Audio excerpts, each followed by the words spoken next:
Malaking kalokohan yan. At kung gusto nila magdemanda, pwede magdemanda sila. Kita nyo naman affidavit, puro pinadala kami ng affidavit, puro redacted. Hindi malaman kung sino nagsasabi. Di ba? Nakita nyo ba yung affidavit? Di ba redacted yung afayan?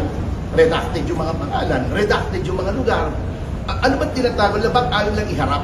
A person has the right to confront the witnesses against him. Hindi po dito sa NBI ang konfrontasyon na yun. Sapagkat ang NBI, not only is it not a court or a prosecution office, alam naman natin ang bias ng leadership ng NBI ngayon. Kaya kalokohan po ito. This is a sarsuela, drama lang po ito.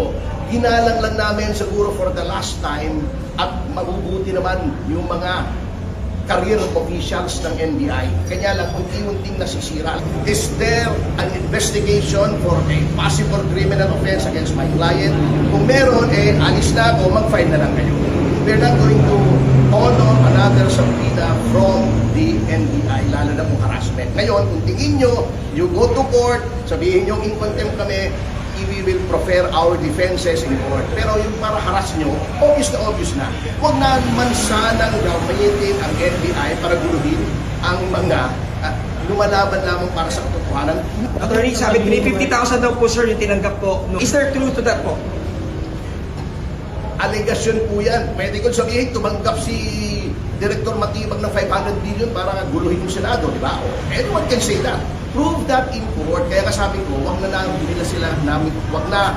silang manggulo sa amin dahil lamang kinakatiga namin ng katotohanan. Kung meron po sa korte na mag-file na sila sa prosecution office, iharap nila yung testigo, sasagutin ni Secretary Defensor through his lawyers at tingnan po natin kung may probable cause. Puro intriga po yan malaking kalokohan yan. At kung gusto nila magdemanda, pwede magdemanda sila. Kita nyo naman affidavit, puro pinadala kami ng affidavit, puro redacted. Hindi malaman kung sino nagsasabi.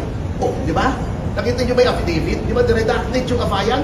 Redacted yung mga pangalan, redacted yung mga lugar.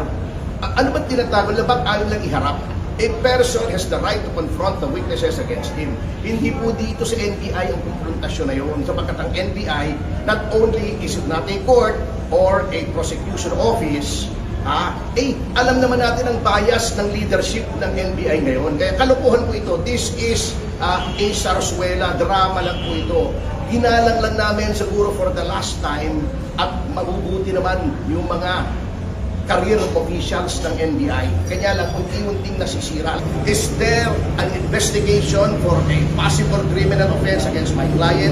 Kung meron, alis na ako, mag-file na lang kayo. We're not going to honor another subpoena from the NBI, lalo na kung harassment. Ngayon, kung tingin nyo, you go to court, sabihin nyo, in contempt kami, we will prefer our defenses in court. Pero yung para harass nyo, obvious na. Huwag na naman sanang gamitin ang NBI para guluhin ang mga lumalaban lamang para sa katotohanan. Attorney, sabi, 50,000 daw po sir yung tinanggap po. Is there truth to that po? Allegation po yan. Pwede ko sabihin, tumanggap si Director Matibag ng 500 billion para guluhin yung Senado, di ba? Anyone can say that. Prove that in court. Kaya kasabi ko, wag na silang manggulo sa amin dahil lamang kinakatiga namin ng katotohanan. Kung meron po sa korte na mag-file na sila sa prosecution office, iharap nila yung testigo, sasagutin ni Secretary Defensor through his lawyers at tingnan po natin kung may probable cause. Puro intriga po yan malaking kalokohan yan. At kung gusto nila magdemanda, pwede magdemanda sila. Kita nyo naman affidavit, puro pinadala kami ng affidavit, puro redacted. Hindi malaman kung sino nagsasabi. Di ba? Nakita nyo ba yung affidavit? Di ba redacted yung afayan? Redacted yung mga pangalan, redacted yung mga lugar. Ano ba tinatago? Labag ayaw lang iharap. A person has the right to confront the witnesses against him. Hindi po dito sa NBI ang konfrontasyon na yun. Sapagkat ang NBI, not only is it not a court or a prosecution office, alam naman natin ang bias ng leadership ng NBI ngayon. Kaya kalokohan po ito. This is a sarsuela, drama lang po ito. Ginalang lang namin siguro for the last time at mabubuti naman yung mga career officials ng NBI. Kanya lang, unti-unting nasisira. Is there an investigation for a possible criminal offense against my client? Kung meron, alis na ako, mag-file na lang kayo. We're not going to honor another subpoena NBI, lalo na kung harassment. Ngayon, kung tingin nyo, you go to court, sabihin nyo in contempt kami, we will prefer our defenses in court. Pero yung para harass nyo, obvious na. Huwag na naman sanang gamitin ang NBI para guluhin ang mga lumalaban lamang para sa katotohanan. Attorney, sabi 350,000 daw po sir yung tinanggap po. Is there truth to that po? Alegasyon po yan. Pwede ko sabihin, tumanggap si Director Matibag ng 500 billion para guluhin yung Senado, di ba? Anyone can say that. Prove that in court. Kaya kasabi ko, wag na silang manggulo sa amin dahil lamang kinakatigan namin ng katotohanan kung meron po sa korte na mag-file na sila sa prosecution office.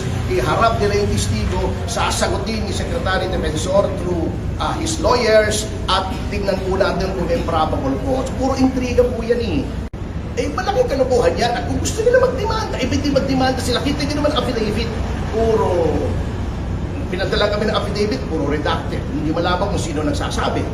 Di ba? Nakita nyo ba yung affidavit? Di ba redacted yung afayan? Redacted yung mga pangalan, redacted yung mga lugar. Ano ba tinatago? Labag ayaw lang iharap. A person has the right to confront the witnesses against him. Hindi po dito sa NBI ang konfrontasyon na yun. Sapagkat ang NBI, not only is it not a court or a prosecution office, alam naman natin ang bias ng leadership ng NBI ngayon. Kaya kalukuhan po ito. This is a sarsuela, drama lang po ito. Ginalang lang namin siguro for the last time at mabubuti naman yung mga career officials ng NBI. Kanya lang unti-unting nasisira. Is there an investigation for a possible criminal offense against my client? Kung meron, alis na ako, mag-file na lang kayo. We're not going to honor another subpoena from the NBI, lalo na kung harassment. Ngayon, kung tingin nyo, you go to court, sabihin nyo in contempt kami, we will prefer our defenses in court. Pero yung para harass nyo, obvious na. Huwag na naman sanang gamitin ang NBI para guluhin ang mga lumalaban lamang para sa katotohanan. Attorney, sabi 350,000 daw po sir yung tinanggap po. Is there truth to that po? Alegasyon po yan. Pwede ko sabihin, tumanggap si Director Matibag ng 500 billion para guluhin yung Senado, di ba? Anyone can say that. Prove that in court. Kaya kasabi ko, wag na silang manggulo sa amin dahil lamang kinakatigan namin ng katotohanan kung meron po sa korte na mag-file na sila sa prosecution office. Iharap nila yung testigo, sasagutin ni Secretary Defensor through his lawyers at tingnan po natin kung may probable cause. Puro intriga po yan